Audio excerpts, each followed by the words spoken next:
အားလုံးပဲမင်္ဂလာပါဒီနေ့မှာတော့နာမည်ကြီး Chinese drama တစ်ခုဖြစ်တဲ့ The Princess Wei Yan ရဲ့အပိုင်းတစ်ခုပြန်လည်ပြောပြပေးသွားမှာပါဇလတ်အစမှာလွန်ခဲ့တဲ့နှစ်ပေါင်းများစွာကမြောက်ပိုင်းပြန်ပြည်နယ်ရဲ့စောင်းဦးညတညမှာပေါ့လောကကြီးတစ်ခုလုံးနှင်းပွင့်တွေနဲ့ဖုံးလွှမ်းနေပြီးထူးခြားတဲ့တိတ်ဆိတ်မှုတစ်ခုကစိုးမိုးနေခဲ့ပါတယ်အဲ့ဒီညဟာလန်ပြည်နယ်ရဲ့ဘရင်မင်းမြတ်အတွက်တော့ရင်ခုန်စိတ်လှုပ်ရှားစရာအကောင်းဆုံးညလည်းဖြစ်ပါတယ်နန်းတော်အတွင်းဆောင်ထဲမှာတော့အထင်းတော်တွေနဲ့ဆရာဝန်တွေဟာအလုရှုပ်နေကြပါတယ်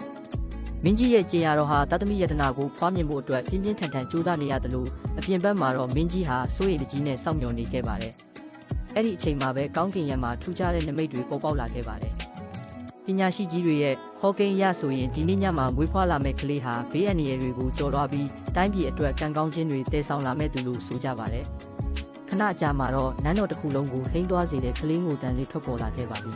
။သူမကတော့မြောက်ပိုင်းပြည်နယ်ရဲ့ယတနာလေးမင်းသမီးလေးဖင်ခါနာပါပဲ။မွေးဖွားစမှာတဲ့အသားရည်ဝင်းပါပြီးထူးခြားတဲ့အလှပေါက်ကိုပိုင်ဆိုင်ထားတဲ့ဒီကလေးမလေးဟာနောက်တစ်ချိန်မှာတလောကလုံးကိုတုံ့လုံးစေမဲ့လီယိုရန်ဖြစ်လာမယ်ဆိုတာကိုတော့အဲ့ဒီအချိန်ကဘယ်သူမှမရိပ်မိခဲ့ကြသေးပါဘူးမင်းသမီးလေးဖုံးစင်အားရဲ့ဘဝဟာအစပိုင်းမှာတော့အရန်ကိုလှပခဲ့ပါတယ်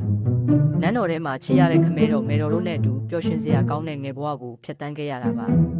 ဒါပေမဲ့ကံကြမ္မာဆိုးဆိုတာကြိုတင်အကြောင်းကြားချက်မရှိဘဲရောက်လာတတ်တာမဟုတ်လား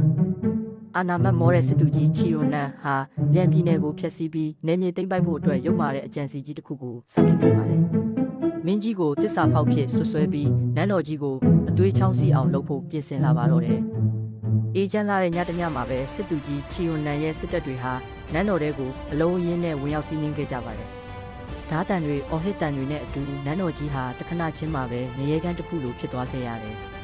မင်းကြီးဟာသမီးဖြစ်သူကိုကယ်တင်ဖို့အတွက်ရဲရဲဝံ့ဝံ့ခုခံတိုက်ခိုက်ခဲ့ပေမဲ့လူရင်အားမမျှတာကြောင့်တယောက်ပြီးတယောက်ကြာဆုံးခဲ့ရပါတယ်။ဒီမြင်ကွင်းတွေကိုမျက်စိရှိမှတင်ကြည့်နေရတဲ့မင်းသမီးလေးအတွက်တော့ဒါဟာကဘာပြတ်တယ်လို့ခံစားချက်မျိုးပါပဲ။ချစ်ရတဲ့မိသားစုဝင်တွေဟာသူမကိုလွတ်မြောက်ဖို့အတွက်အသက်နဲ့လဲပြီးလမ်းဖွင့်ပေးခဲ့ကြပါတယ်။မီးဟုံးဟုံးတောက်နေတဲ့နန်းတော်ကြီးကိုနောက်မှထားပြီးမင်းသမီးလေးစင်အားဟာနှင်းတော်ထဲမှာအသက်လူပြီးထွက်ပြေးခဲ့ရပါတယ်။တညာရဲနဲ့တိုင်းပြည်လည်းပြက်မိသားစုလည်းဆုံးရှုံးသွားတဲ့သူမရဲ့ဘဝဟာအမှောင်တိကျသွားခဲ့ရပါပြီ။ဒါပေမဲ့သူမရဲ့မျက်လုံးထဲမှာတော့ဝမ်းနည်းမှုတွေထက်ပိုပြင်းထန်တဲ့ကလေးစားချေလိုစိတ်တွေစတင်ဖြစ်ပေါ်လာခဲ့ပါတယ်။သူမဟာဂတိတစ်ခုကိုခိုင်ခိုင်မာမာပြုခဲ့ပါတယ်။ဒါကတော့သူမရဲ့မိသားစုကိုတတ်ခဲ့တဲ့သူတွေကိုပြန်လည်ဖြစ်ပေးဖို့နဲ့ပျက်စီးသွားတဲ့ဂုဏ်သိက္ခာတွေကိုပြန်ယူဖို့ပါပဲ။အခုချိန်ကစပြီးနူးညံ့တဲ့မင်းသမီးလေးစင်အားဆိုတာမရှိတော့ပဲမမာနအပြည့်နဲ့လီဝေယန်းဖြစ်ဘဝတစ်ကိုစတင်ဖို့ကံကြမ္မာကတွန်းပို့လိုက်ပါတော့တယ်။